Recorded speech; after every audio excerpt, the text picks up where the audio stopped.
Welcome to For the Love of Books, Bees Books Edition, a podcast by North Lanarkshire Libraries.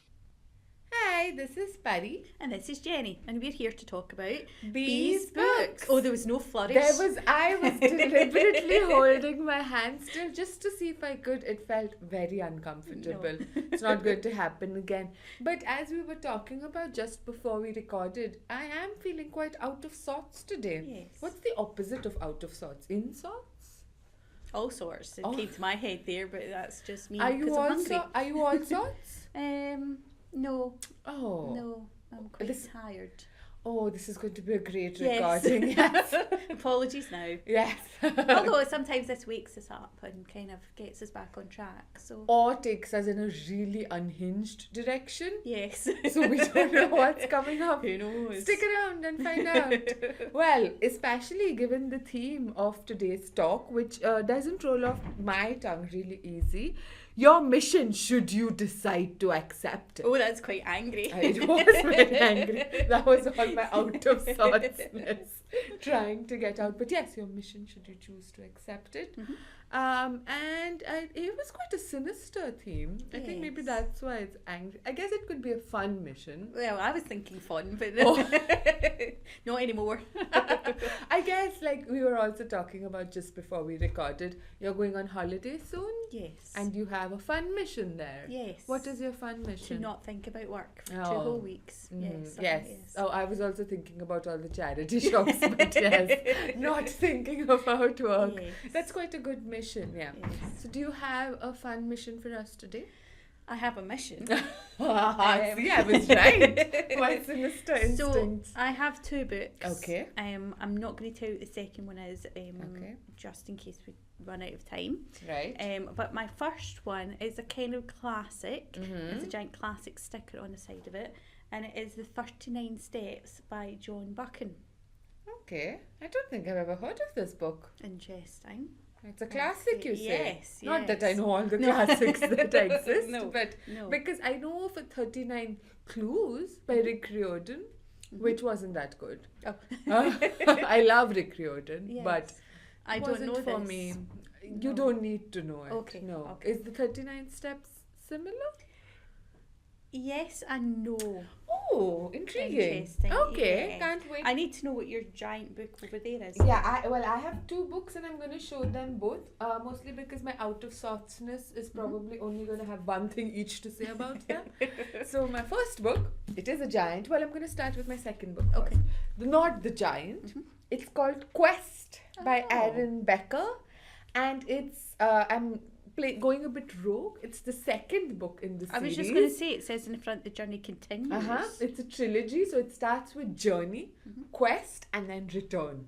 Okay. So this is the second book, and it is entirely, you'll notice if I open it and show you, it's beautiful, number one. Yes. And B, because I'm now changing from numbers to alphabets, it is entirely... Oh. So it is a Wordless. picture book. We would say it was a picture book. Mhm. And yes, I see it was wordless, but also I'm already getting a sense of the story. Right? Mm-hmm. So it's a wordless picture book, and in Journey it starts like this girl. So the cover has 2 characters, and in Journey focuses mostly on the girl who's trying to get her father to pay attention to her, but the father's busy with like things, and so she just decides to like go off on her own and do things, and she discovers this magic crayon, marker, pen, something of the sort. Oh. And she just draws herself a door and enters this fantastical alternate world sort of thing where she Wow. keeps having to draw things to get out of trouble and situations, and she explores the world. Excellent. And then at the end of that book, she makes a friend. She finds this boy who has his own differently colored crayon, marker, pencil. Oh. And in this book is about their continuing adventures. It works as a standalone, but you're like in the sort of thrown into the middle of the book. So it is quite a mission for readers, Excellent. but it's also a mission for these children. And I'll tell you more about it. I do have more things to say, apparently. And my second book is the opposite of this book because it has a lot of words. As you see, like the last episode, it's a chunky boy. And it's called Underland, A Deep Time Journey by Robert McFarlane. And this is two different kinds of missions should you choose to accept it. You could use, so in this book, he basically goes to a lot of places that are underground. Okay. So Like physically underground? physically, Or, okay. physically underground, not metaphorically. Well, also metaphorically, but he journeys himself. So he goes to caves, he goes under mines, and he goes to like these, those art caves in France where there was this deep historical like paintings. He goes to really scary like places underground which feels really claustrophobic. But he's essentially talking about both human history and the history of the earth and how they've both impacted each other. But he does it by going to all these places, and he also talks about other people who've gone and so like explorers and scientists and artists who've gone to these caves and like these underground places all over the world, and some of whom have not come out. Oh. So your mission in this case, which you may not choose to accept, especially if you're claustrophobic, you can use this as a travel guide, make a list of all the places he goes to, he mentions, and if you're feeling particularly adventurous, find like, because he talks about some beautiful places, some of which I don't think you can go to, but some of which you can. But that might be really scary for people to go to, and like because at some points he's like stuck in a really like literally tight space, and it can get really scary, and he gets really scared as well. Or you can just join him on the adventure and just sort of discover the world through a very I don't think a lot of people talk about underground places so much. Like you explore the world, you explore space. Sometimes oceans, though not so much, but underground is quite a hefty mission, I would say. Interesting. I'm unsure of the cover, I will say that. Though the other cover for your quest book is lovely. Yeah. This is kind of, it's not from what you've just described the book as, what I would think the cover would be. Yeah, this seems more like a hollow of trees. Yes. Like it's maybe, so again, I have to admit I read this book a few years ago. So I don't know. I'm sure the cover absolutely connects to the book. But I think it is your mission, listeners, to figure out how and to tell me or to remind me. But yeah, I think so. It's like not sort of literally like it's not all about underground, because he's quite a poetic writer.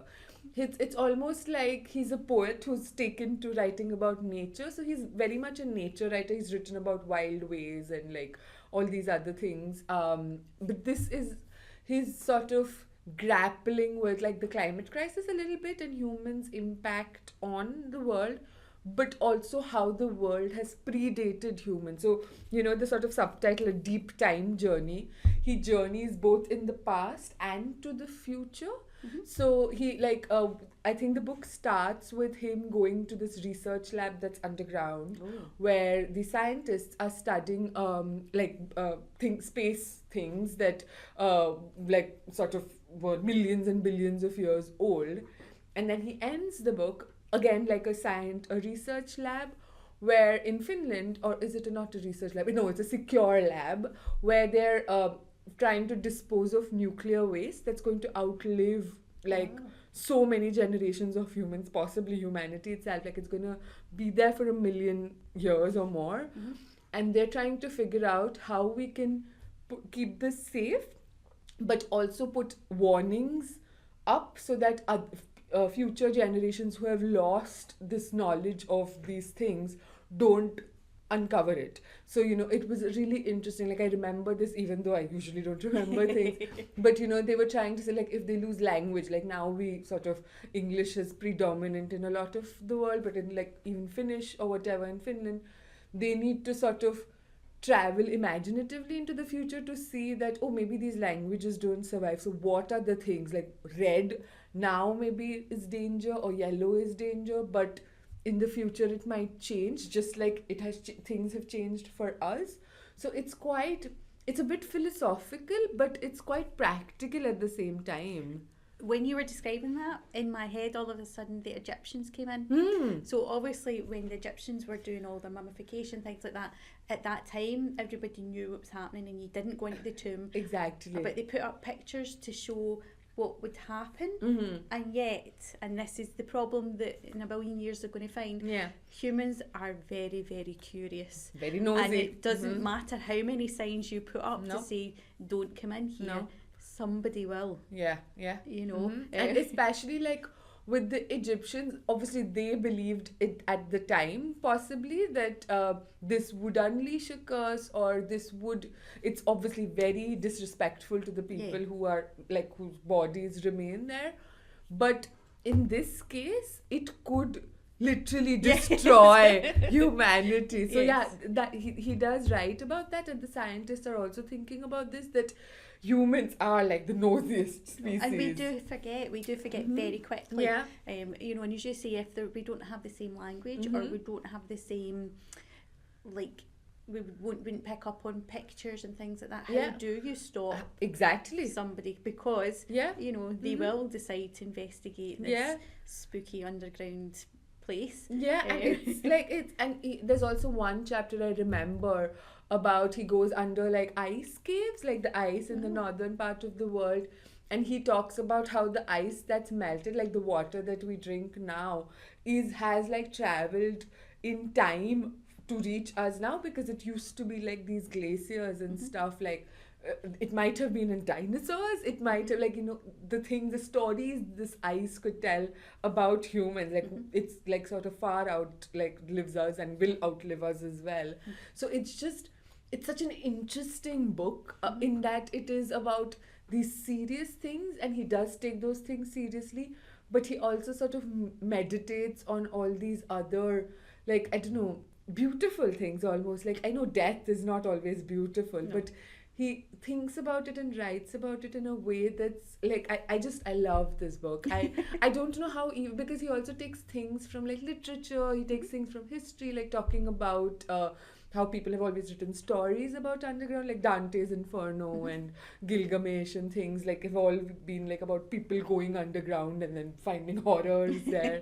And also like people who've gone underground for whatever reason, mines and caves and like things like that, art. And it's an interesting mix of things. It's not about one specific thing. It meanders, but I love those meanderings, and he's such a beautiful guide to go with. So 100% recommend. Oh, and is he British? American? Yes, he's British. And I see there's a sticker on the front, which usually means it's won a prize or something. Oh, it has. But this is quite a name. It's the 2019 Wainwright Golden Beer Book Prize. Which, Golden Beer? Golden Beer Book Prize. So yes, but it's in association with the National Trust. So quite a mix here as well in this awards, which quite fits the book. It's a mix of different kinds of things. But I think he's quite popular in his niche of nature writing and things. But again, like the kinds of books, non-fiction books I love are when they make information accessible to people who might not necessarily be into those kinds of things, and he does such a beautiful job of it. Very interesting. Right, there is no easy segue into my book, sorry. So you've not heard of this book before? Takes 39 steps to go underground. There you go. Yes, okay. So this is a old book, and or classic, and it's, depending on who you speak to, it's kind of the first spy book. I see. Yeah, the cover does look a bit spy. So if this is where I went with your mission, is like the kind of spies and things like that. And I didn't have time to read a proper James Bond book, which I would have liked to have read the actual Ian Fleming books. So I picked this up instead.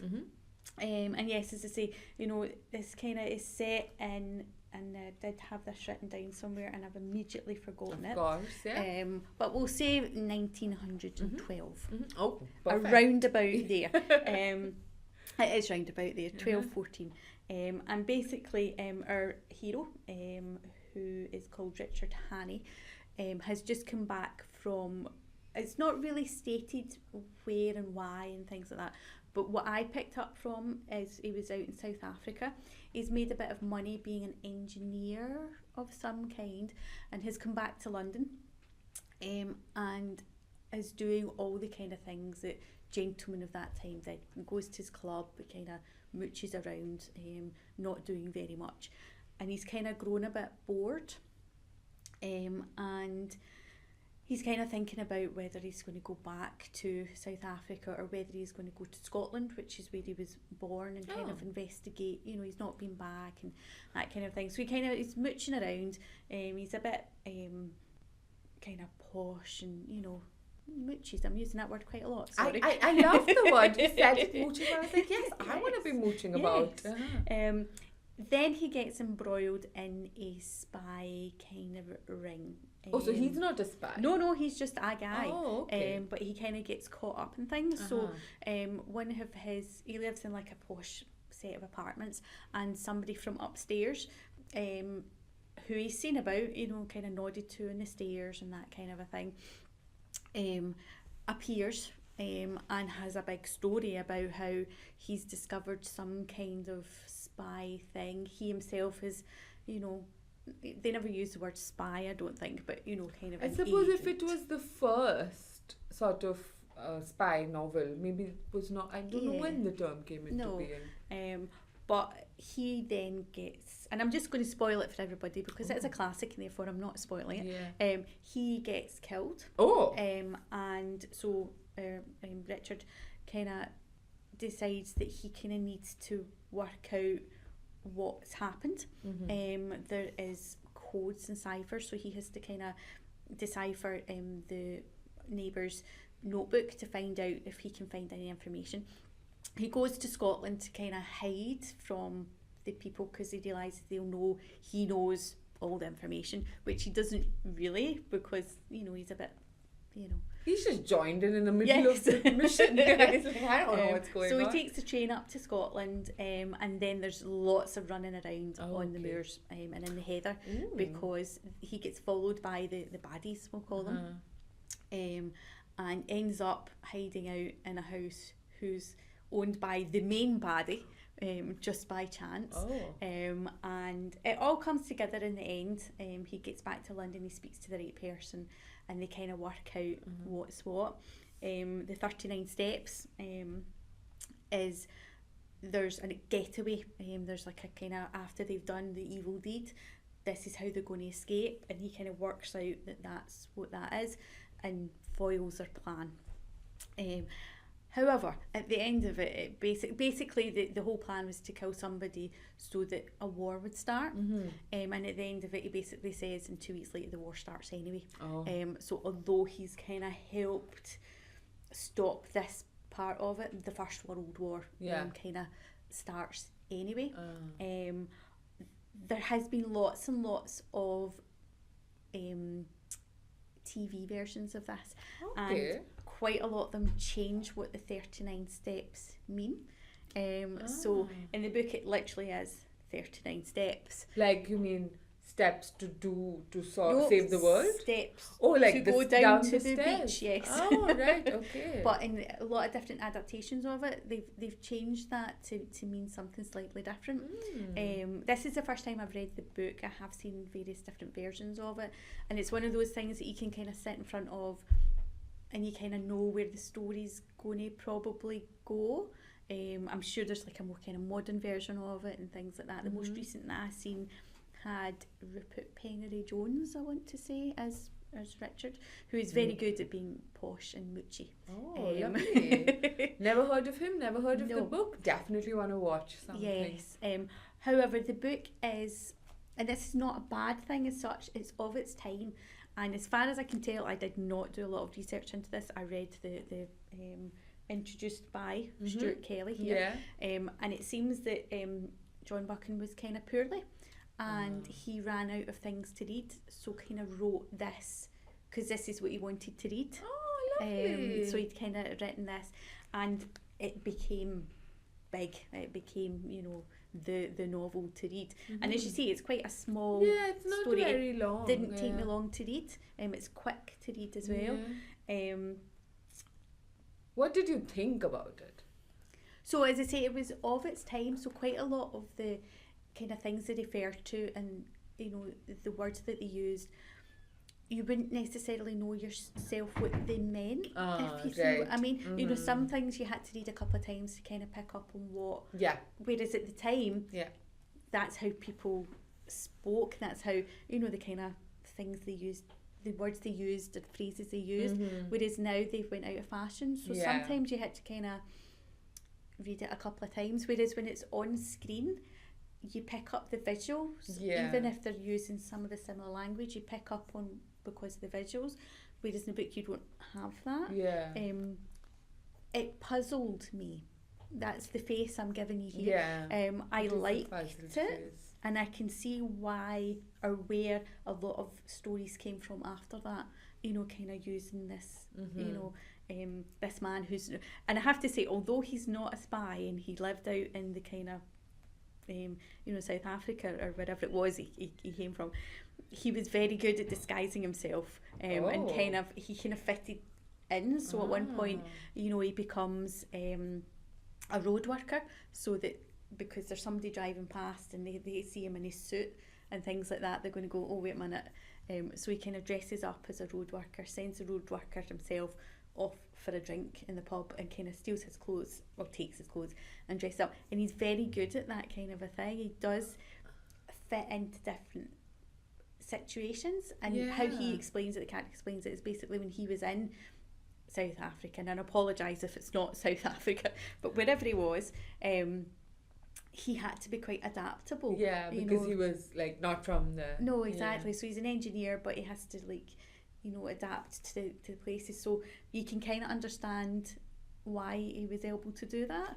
But I also wonder now if this was known to be one of the first sort of spy, and I don't read a lot of spy things, don't watch a lot of spy things, so I'm not sure, but I know that there are some tropes, and the disguising thing, I think, is one of a big thing, and I usually watch like jokey spy things, but even in that, it's a thing.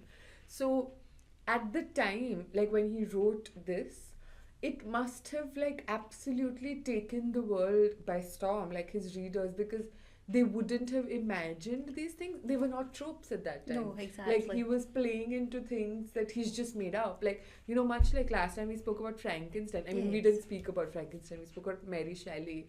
But even at that time, like Frankenstein now has become such a touchstone. Like, you know what, like most people know what you mean.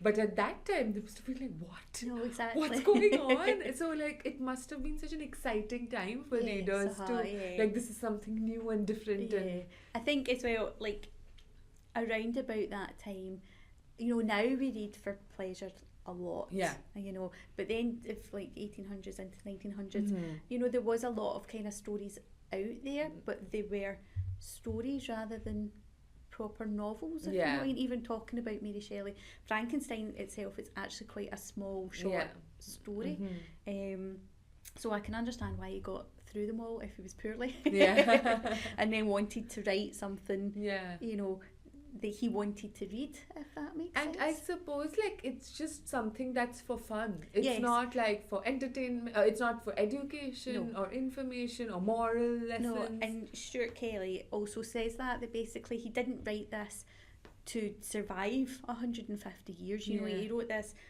for himself, and it just happens that, you know, it has been taken on board. And as I say, you can see where lots of kind of spies and things like, and obviously, you know, the war, you know, both the wars kind of, you know, people did start to understand about spies and things like that. But yeah, you can see where spies themselves and people that get embroiled into these situations kind of came from.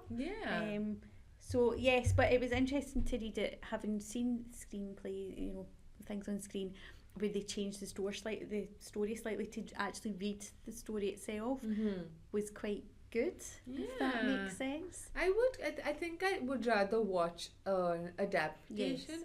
I'm not super interested in spy things like to read, because I think like I'd glaze over like all the machinations and like all the clues and codes, which is why I don't think I enjoyed the 39 Clues so much by Rick Riordan, which I'm sure he must have been playing on this, because it was about codes and solving clues and puzzles and things, and I'm like, my brain doesn't work like this, please. Like, I just want a story. I don't want to solve. No. But for the correct kind of reader, like, who love doing these things, absolutely. you know. I think as well, you can kind of see, and this is just my opinion, but you can kind of see, like Sherlock Holmes was obviously written, you know, you can see, like, there's codes and things in Sherlock Holmes, and there's spies and that in there as well.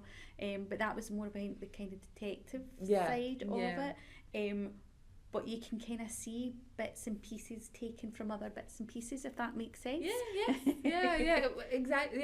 But like, I don't think any book is original, because you're all like playing into stories that you may not even consciously identify. So it's nice to be able to, I think, look back and see all the different connections. I think if this was written now, even if it was set when this is set, but written now, there would have been more about the codes in it. So he kind of solves the code on the train, you know, but you're not given information. Yeah, it kind of tells you very quickly that he used, you know, when you need a code word and stuff.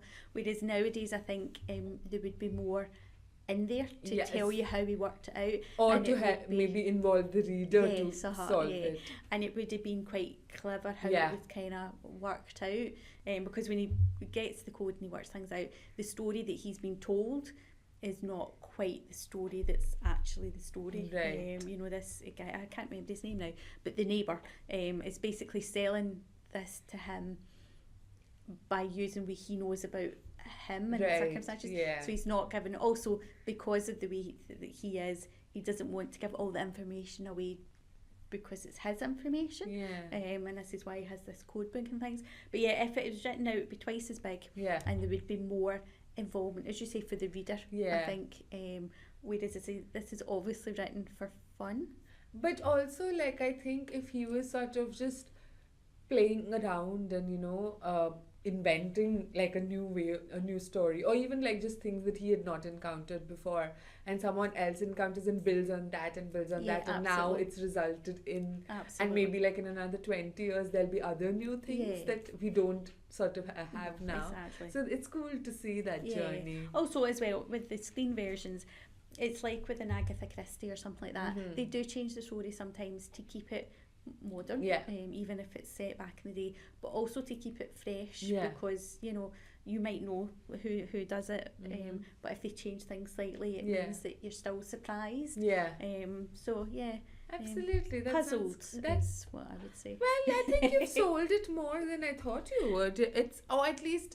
I think it fills a need for a specific kind of reader in a specific kind of genre, which I'm not super familiar with. But so I don't have much more to say about Quest, except that I think I spoke about this a little bit in the episode with Sean Tan's The Arrival, that, like, you know, educators and, like, I guess parents and stuff might use wordless books as a way to like get the kids to tell the story, or, you know, write a story or whatever. So there's pictures here and you write it.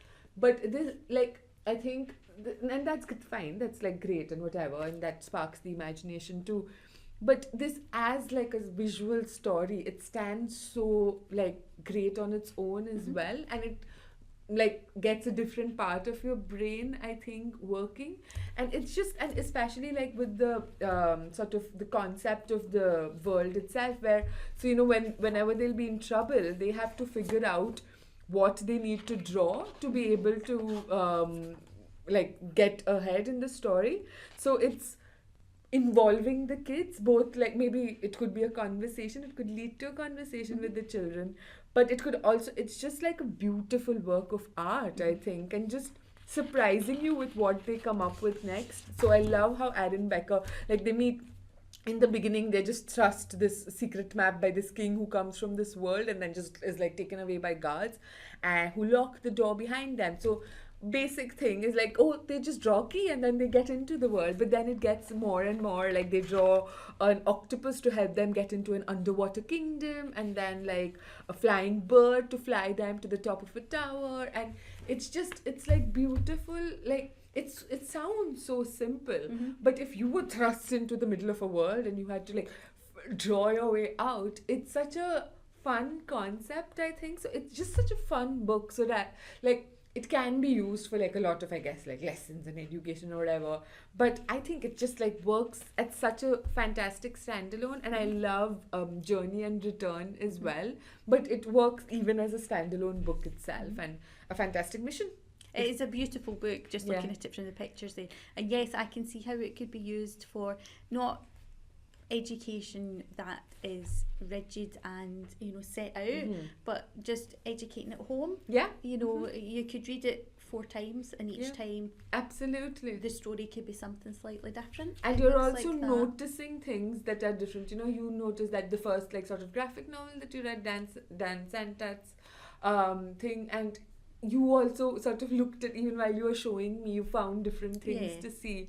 And that's like the beauty, I think, of because obviously I love words, I'm a huge word person, but the words distract from the pictures. Like when you read a picture book, I definitely have this tendency of just reading the words and glancing at the pictures and not going in deep into the pictures, whereas this forces you to look at the pictures, because the pictures are giving you the clues to what's going on, because you're thrust in the middle of the story.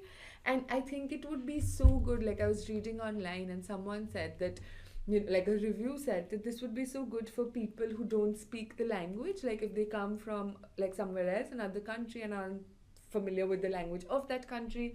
This sort of builds up their capability, both children and adults, that we can read. Like it's not reading in the, I guess, word sense of reading, but it is reading a story.